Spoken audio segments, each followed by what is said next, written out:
Halo adik semuanya, kembali dengan saya Maulina. Kita akan mendengarkan cerita Alkitab dengan judul Racun dalam Kuali. Ayat hafalan kita tertulis dalam 2 Samuel 9 ayat 7. Sebab aku pasti akan menunjukkan kasihku kepadamu. Pesan, Allah menolong kita melihat dan memenuhi kebutuhan orang lain. Apakah kamu mengomel tentang apa yang akan dimakan nanti malam? Saya harap tidak.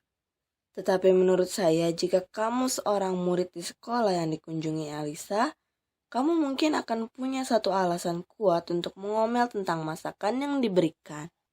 Murid-murid sekolah nabi-nabi di Gilgal merasa senang sekali. Elisa datang berkunjung. Hal-hal yang baik selalu terjadi waktu nabi itu datang. Elisa selalu mempunyai waktu untuk mendengarkan mereka dengan penuh perhatian. Dia memberikan mereka nasihat yang baik dan memberi mereka semangat untuk belajar. Ya, nabi itu sedang datang, dan murid-murid gembira sekali. Tetapi mereka juga memikirkan tentang suatu lebih dari pelajaran-pelajaran mereka. Akankah Elisa mendengarkan perut-perut mereka yang sedang keroncongan?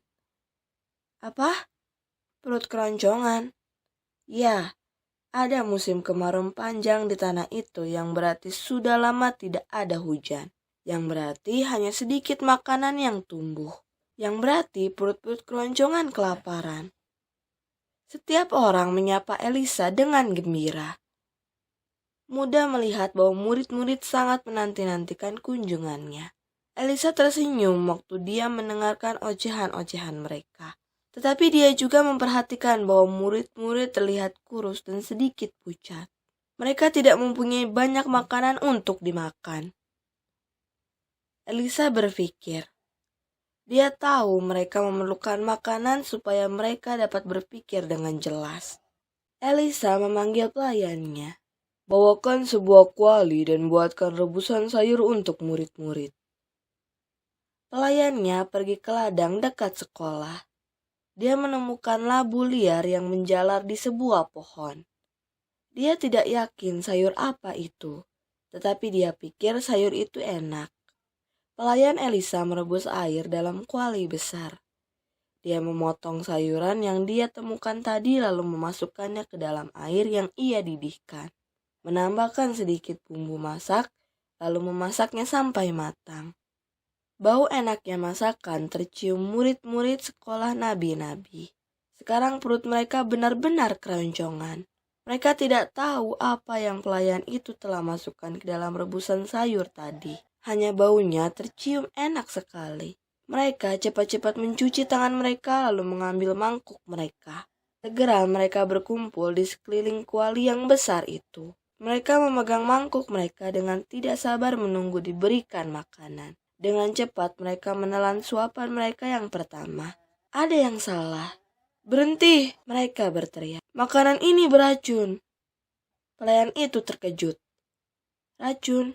Sayuran tadi pasti tidak boleh dimakan. Apakah yang harus aku lakukan? Dia merasa khawatir. Tetapi Allah sedang memperhatikan dan dia memberitahukan Elisa apa yang harus dilakukan. Tolong ambilkan tepung. Elisa dengan tegas meminta. Pelayannya cepat-cepat pergi mencari dan segera kembali dengan sekantung tepung. Cepat-cepat Elisa menambahkan tepung ke kuali tadi lalu mengaduknya. Dia mencicipi rebusan sayur tadi. Kemudian menyuruh pelayannya untuk kembali memberikan itu kepada murid-murid. Pelayan itu mungkin saja merasa ragu-ragu. Murid-murid mungkin merasa ragu-ragu juga. Apakah tepung biasa dapat membuang racun? Tidak. Tetapi mereka mempercayai Allah, dan mereka mempercayai abdi Allah, Elisa. Rebusan sayurnya terasa enak, jadi mereka dengan rasa lapar menghabiskan isi mangkuk mereka. Elisa sadar murid-murid memerlukan makanan, lalu dia melakukan apa yang dia dapat buat. Dengan pertolongan Allah, dia telah memenuhi apa yang murid-murid perlukan. Allah akan memelihara kamu juga. Mintalah saja padanya setiap hari.